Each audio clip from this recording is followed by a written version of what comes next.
Assalamualaikum warahmatullahi wabarakatuh.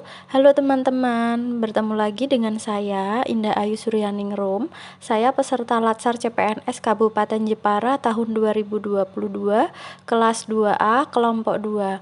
Pada kesempatan kali ini, saya akan membagikan pengalaman belajar saya tentang kegiatan e-learning pada hari ini, yang dimentori langsung oleh Bapak Sahadat. Pada hari ini, materi yang disampaikan oleh Bapak Sahadat adalah penguatan dan pendalaman materi MOOC pada agenda kedua. Agenda kedua ini terdiri dari berorientasi pelayanan, kemudian akuntabel, selanjutnya kompeten, harmonis, loyal, adaptif, dan kolaboratif. Yang pertama yaitu berorientasi pelayanan, yaitu kami sebagai ASN harus memberikan pelayanan prima demi meningkatkan kemampuan dan kesejahteraan seluruh masyarakat. ASN juga berperan sebagai perencana, pelaksana, dan pengawas penyelenggaraan tugas umum pemerintahan dan pembangunan nasional. Peran tersebut dilaksanakan melalui pelaksanaan kebijakan dan pelayanan publik profesional, bebas dari intervensi politik, serta bersih dari praktik korupsi, kolusi, dan nepotisme. Yang kedua yaitu akuntabel. Dalam konteks ASN, akuntabilitas adalah kewajiban untuk mempertanggungjawabkan segala tindak tanduknya sebagai pelayan publik kepada atasan, lembaga pembina, dan lebih luasnya kepada publik. Perilaku dalam konteks akuntabilitas yaitu jujur, bertanggung jawab, cermat, disiplin, dan berintegritas tinggi dalam bertugas. Kemudian menggunakan kekayaan dan barang milik negara secara bertanggung jawab, efisien, dan efektif. Kemudian selanjutnya menggunakan kewenangan jabatan dan berintegritas tinggi. Selanjutnya yang ketiga yaitu kompeten. Dalam pasal 1 Permenpan RB nomor 38 tahun 2017 dijelaskan bahwa kompetensi adalah deskripsi pengetahuan, keterampilan, dan perilaku yang diperlukan dalam melaksanakan tugas dan jabatan. Dan kompetensi menjadi faktor penting untuk mewujudkan pegawai profesional dan kompetitif. Sistem pengembangan kompetensi ASN dilakukan dengan dua cara, yaitu melalui pelatihan dan pendidikan. Untuk pendidikan dilakukan untuk meningkatkan pengetahuan dan keahlian PNS melalui pendidikan formal sesuai dengan ketentuan dan peraturan perundang-undangan. Tujuannya untuk memenuhi kebutuhan standar kompetensi jabatan dan pengembangan karir. Pelatihan dilakukan dalam dua tahap, yaitu klasikal dan non-klasikal.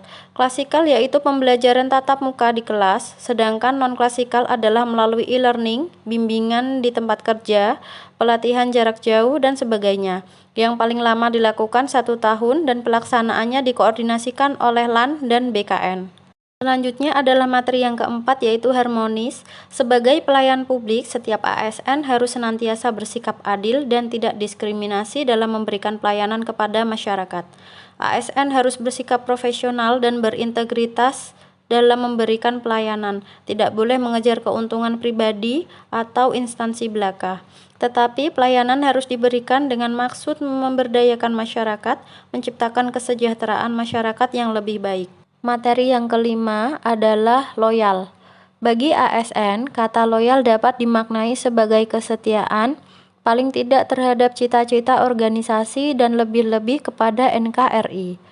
Sikap kita sebagai ASN dapat diukur loyalitasnya melalui sikap taat pada peraturan, bekerja dengan integritas dan tanggung jawab pada organisasi, kemauan bekerja sama, rasa memiliki yang tinggi, dan lain sebagainya.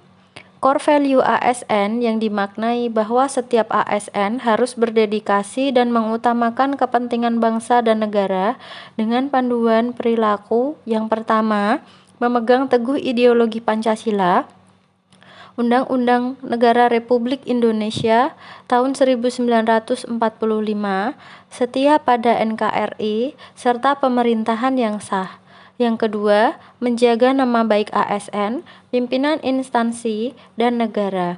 Yang ketiga, menjaga rahasia jabatan dan negara. Materi yang keenam adalah adaptif. ASN harus memiliki kemampuan menerima perubahan, termasuk penyelarasan organisasi yang berkelanjutan dengan lingkungannya, juga perbaikan proses internal yang berkesinambungan. Contohnya yaitu saat kita menghadapi masa pandemi seperti ini, kita harus beradaptasi dengan kondisi lingkungan kita, yaitu dengan cara memakai masker, disiplin cuci tangan, tidak berkerumun, dan yang lain sebagainya. Materi yang ketujuh adalah kolaboratif.